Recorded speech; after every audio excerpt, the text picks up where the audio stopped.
स्वागत है बच्चों आप सभी का हमारे YouTube चैनल महादेव ट्यूटोरियल में। बच्चों आज हम लोग पढ़ने वाले हैं माइक्रो ऑर्गेनिज्म। माइक्रो ऑर्गेनिज्म जैसा कि आप देख रहे हैं मेरा चैप्टर है माइक्रो ऑर्गेनिज्म। बेसिकली बच्चों इस चैप्टर का लर्निंग ऑब्जेक्टिव क्या है?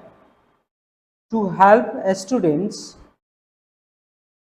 To know how some micro organism can help us while few microorganisms are harmful to us।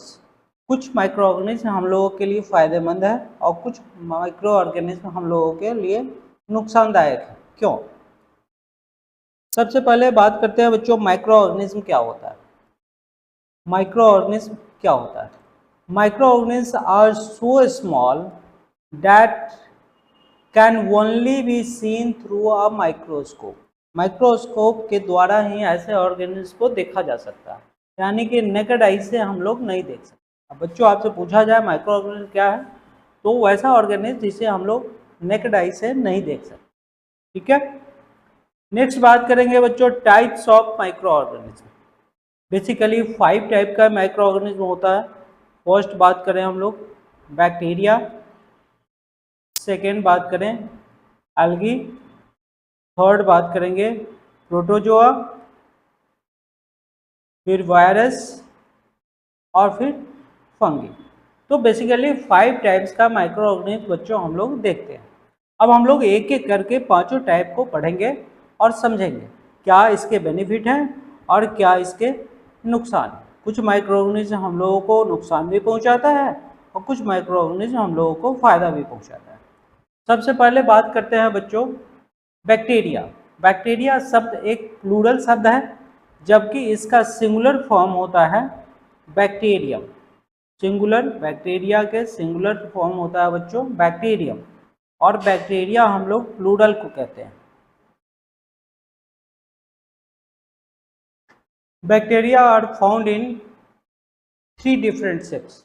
बच्चों बैक्टीरिया बेसिकली 4 शेप है, यहाँ 3 दिया हुआ है, मैं डिस्कस करता हूँ। पहला है रॉड शेप्ट। बच्चों रॉड शेप्ट को कहते हैं बेसिली। दूसरा है स्फेरिकल शेप्ट, स्फेरिकल को कहते हैं कोकी। और एक है स्पाइरल, जिसको स्पाइरिला एक एग्जांपल है, स्पाइरिला कहते हैं। और एक होता है विब्रियो, जो कॉमा सेप्ट होता है। ठीक है, तो बेसिकली 4 टाइप का बैक्टीरिया हम लोगों को देखने को मिलता है। बच्चों यहाँ पे जो सर्कुलर होता है कोकी होता है, स्फेरिकल कहें या सर्कुलर कहें, जब 2 के ग्रुप में होगा तो उसका नाम दिया जाता है डिप्लोकोकस। जब बहुत सारे ग्रुप में होगा, लंबा लंबा स्ट्रेट चेन बनाएगा, तो उसको कहेंगे स्ट्रेप्टोकोकस। और जब एक बल्क कॉलोनी बनाता है, क्लस्टर ऑफ कोकी हम करते हैं, कोकी एक साथ कलेक्ट हो जाता है, क्लस्टर बनाता है, तो उसको स्टेफाइलोकोकस कहते हैं। तो इस तरह से कोकस का 3 कैटेगरी हम लोगों को देखने को मिलता है। डिप्लोकोकस 2 का ग्रुप, स्ट्रेप्टोकोकस डिफरेंट कोकी का एक चेन, और सबसे लास्ट है स्ट्रेप्टोकोकस जो क्लस्टर के फॉर्म में रहता है, ग्रुप में रहता है, कॉलोनी बनाकर रहता है। ठीक है, नेक्स्ट बात करेंगे रॉड शेप्ट। जो है रॉड शेप्ट में बच्चों कोकोबेसिली एक एग्जांपल है, फिर स्ट्रेप्टोबेसिली और एक माइकोबैक्टीरिया। आप देख सकते हैं इसका स्ट्रक्चर बच्चों, रॉड शेप्ट स्ट्रक्चर है इसका, इसलिए इसको बेसिली कहा जाता है। फिर तीसरा है कर्व्ड शेप्ट, जिसको स्पाइरल कहते हैं। ये विब्रियो मैंने बताया बच्चों। चौथा टाइप क्या है विब्रियो, ये कॉमा शेप्ट होता है। ठीक है, स्पाइरिला स्पाइरल से आप देख सकते हैं जो स्ट्रक्चर आपको दिख रहा है, ये स्पाइरल शेप्ट है। और ये अदर फॉर्म्स है बैक्टीरिया का, जो और भी टाइप का हो सकता है। बच्चों नेक्स्ट बात करेंगे हम लोग एल्गी बच्चों एक प्लूरल शब्द है, जिसका सिंगुलर होता है एल्गा। प्लूरल शब्द है एल्गी, जिसका सिंगुलर होता है एल्गा। कैरेक्टरिस्टिक्स ऑफ एल्गी बच्चों, यह यूकैरियोटिक होता है, यूकैरियोटिक ऑर्गेनिज्म। यूकैरियोटिक करने का मतलब इसके बॉडी में वेल डिफाइंड न्यूक्लियस होगा और different membrane bound organelle present होगा, मोस्टली फोटोसिंथेटिक। इट मीन्स बच्चों इसके पास क्लोरोफिल प्रेजेंट होगा, जिस क्लोरोफिल की मदद से सनलाइट के प्रेजेंस में ये फोटोसिंथेसिस परफॉर्म कर पाता है।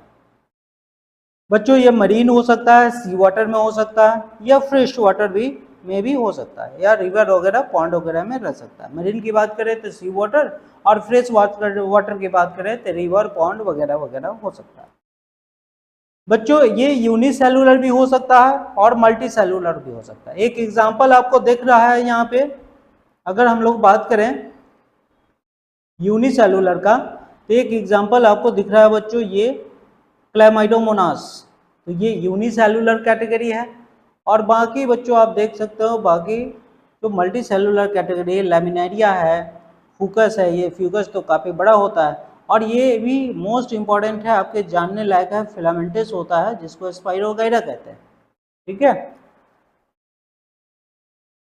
Algae reproduce, mode of reproduction क्या है बच्चों इसका, तो मोड ऑफ रिप्रोडक्शन या तो वेजिटेटिव हो सकता है, इसके बॉडी पार्ट्स ब्रेक होकर के न्यू इंडिविजुअल में डेवलप हो जाए, या ये सेक्सुअल हो सकता है। मे बी ये सेक्सुअल रिप्रोडक्शन भी इसमें देखने को मिल जाता है, हायर एल्गी में सेक्सुअल रिप्रोडक्शन भी देखने को मिल जाता है। बेसिकली वेजिटेटिव प्रोपगेशन मिलता है, वेजिटेटिव रिप्रोडक्शन और एसेक्सुअल रिप्रोडक्शन देखने को मिल जाता है। नेक्स्ट बात करेंगे बच्चों protozoa. Protozoa exclusively unicellular organism का ग्रुप है, और प्रोटोजोआ का सिंगुलर फॉर्म होता है प्रोटोजोअन। और प्रोटोजोआ कहते ही हम लोगों के दिमाग में एक बात आ जाता है, एक एग्जाम्पल आ जाता है, जिसका नाम है पैरामीशियम। बच्चों यहाँ जो डायग्राम देख रहे हैं ये पैरामीशियम का डायग्राम है, और ये दूसरा डायग्राम जो देख रहे हैं बच्चों ये अमीबा का डायग्राम। दो एग्जाम्पल तो ऐसे ही आप याद रख सकते हैं, पैरामीशियम और अमीबा। बच्चों मैंने बताया ये एक्सक्लूसिवली यूनिसेलुलर ऑर्गेनिज्म का कैटेगरी है, तो प्रोटोजोआ के बारे में मैं कह सकता हूँ ये यूनिसेलुलर होता है। एनिमल्स लाइक कैरेक्टरिस्टिक्स होता है इसके पास, हैव एनिमल्स लाइक कैरेक्टरिस्टिक्स। बच्चों यूकैरियोटिक होता है। What do you mean by eukaryotic, पहले ही मैं बता चुका हूँ आपको। इसके सेल्स के अंदर ट्रू न्यूक्लियस होगा और मेम्ब्रेन बाउंड ऑर्गेनेल प्रेजेंट हो, मेम्ब्रेन से बंधा हुआ ऑर्गेनेल प्रेजेंट होगा। बच्चों ये एक प्लेस से दूसरे प्लेस तक मूव कर सकता है, यानी कि लोकोमोशन परफॉर्म करेगा। यही कारण है जिसको एनिमल्स के कैटेगरी में डाला गया है। Some protozoa live in fresh water और salty water while others live in soil. बच्चों कुछ प्रोटोजोआ फ्रेश वाटर में हो सकता है, कुछ मरीन वाटर में भी हो सकता है, और कुछ दूसरे सॉइल में भी सर्वाइव कर सकता है। ठीक है, नेक्स्ट बात करेंगे फंगी। बच्चों फंगी एक प्लूरल शब्द है, फंगी एक प्लूरल शब्द है जिसका सिंगुलर फंगस होता है। बात करेंगे हम लोग कैरेक्टरिस्टिक्स ऑफ फंगी।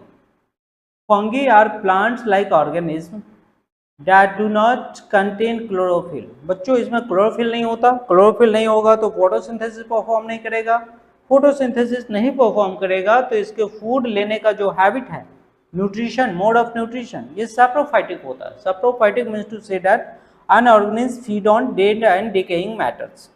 तो saprophytic mode of nutrition present है, क्योंकि इसमें क्लोरोफिल प्रेजेंट नहीं हो सकता, नहीं होता है। बच्चों ये यूनिसेलुलर भी हो सकता है, मल्टी सेलुलर भी हो सकता है। खास करके ये ग्रो कहाँ करता है, तो वैसे जगह पे जो डार्क हो, या थोड़ा सा वार्म कंडीशन हो, या मॉइस्ट प्लेसेस हो। यहाँ तीन एग्जाम्पल हम लोगों को देखने को मिल जाता है। पहला एग्जाम्पल मशरूम, जो हम जनरली हम लोग एज ए फूड लेते हैं मशरूम को। दूसरा बच्चों एग्जाम्पल दिख रहा है ईस्ट का। और थर्ड एग्जाम्पल आप देख सकते हैं, या इसे अपने घर में बना भी सकते हैं, इसको ब्रेड मोल्ड कहा जाता है। ब्रेड के ऊपर ये आसानी से अटैच हो जाता है और हम लोगों को ब्रेड को खराब कर देता है। एक बार आप एक्सपेरिमेंट करके भी देख सकते हैं घर पे। एक कंटेनर लेंगे, इस कंटेनर में आप एक ब्रेड डाल के थोड़ा सा उसको वाटर उसमें डाल देंगे, मॉइस्ट बना करके उसको कवर से बंद करके आप किसी खास जगह पे रख देंगे, और 2 दिन के बाद आप देखेंगे बच्चों तो इस तरह का स्ट्रक्चर ब्रेड का बन जाता है। इट मीन्स ब्रेड के ऊपर मोल्ड्स का डेवलपमेंट हो जाता है, जिसे ब्रेड मोल्ड कहा जाता है। नेक्स्ट बात करेंगे बच्चों हम लोग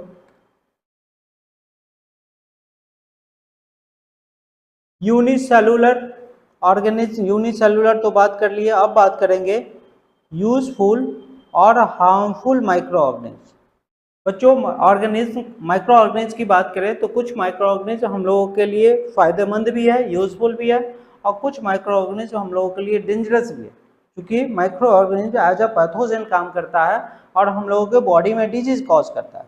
अगर यूजफुल की बात करें तो बच्चों फूड और बेवरेज इंडस्ट्री में लार्ज स्केल में इस्तेमाल किया जाता है, मेडिसिन और वैक्सीन बनाने में इस्तेमाल किया जाता है, एग्रीकल्चर में इस्तेमाल किया जाता है, खासकर नाइट्रोजन फिक्सेशन के लिए, सॉइल का न्यूट्रिशन फर्टिलिटी पावर बढ़ाने के लिए, इन क्लीनिंग द इन्वायरमेंट, और इन्वायरमेंट को क्लीन करने के लिए माइक्रोऑर्गेनिज्म का मोस्ट इंपॉर्टेंट रोल है। बच्चों अगर ह्यूमन डिजीज की बात करें तो डिजीज में कॉमन कोल्ड हो सकता है, टिटनेस है, फ्लू है, इन सब डिजीज का रीजन माइक्रो ऑर्गेनिज्म भी है। फिर एनिमल्स और प्लांट डिजीज की बात करें तो एनिमल्स डिजीज में एंथ्रैक्स, प्लांट डिजीज में सिट्रस फ्रूट में सिट्रस कैंकर और येलो वेन मोजैक, ये कुछ हार्मफुल डिजीज का नाम है बच्चों। तो एक तरह से माइक्रो ऑर्गेनिज्म जो है हम लोगों के लिए फायदेमंद भी है और ये माइक्रो ऑर्गेनिज्म हम लोगों के लिए नुकसानदायक भी है। अगर हम लोग बात करें बेनिफिशियल माइक्रो ऑर्गेनिज्म, कौन कौन माइक्रो ऑर्गेनिज्म है जो हम लोगों के लिए फायदेमंद है, तो पहला नाम हम लोग लेंगे लैक्टोबैसिलस। बच्चों लैक्टोबैसिलस का यूज किया जाता है मिल्क को कर्ड में कन्वर्ट करने के लिए, ठीक है। लैक्टोबैसिलस लैक्टिक एसिड प्रोड्यूस करता है, इस लैक्टिक एसिड के प्रेजेंस में मिल्क कर्ड में कन्वर्ट हो जाता है। दूसरा हम लोग बात करें फंगी।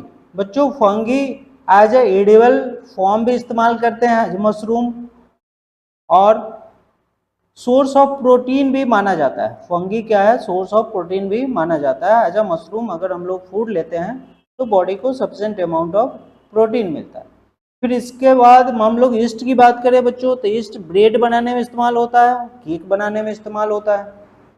फिर हम लोग बच्चों बात करें ईस्ट का मोस्ट इम्पोर्टेंट कॉमर्शियल इंपॉर्टेंस इसका, तो अल्कोहल बनाने में इस्तेमाल होता है, वाइन्स बनाने में इस्तेमाल होता है, एसिटिक एसिड बनाने में इस्तेमाल होता है, और ख़ास करके इस प्रोसेस को, अल्कोहल बनाने के प्रोसेस को फर्मेंटेशन कहते हैं, जो खासा इम्पॉर्टेंट है आपके लिए।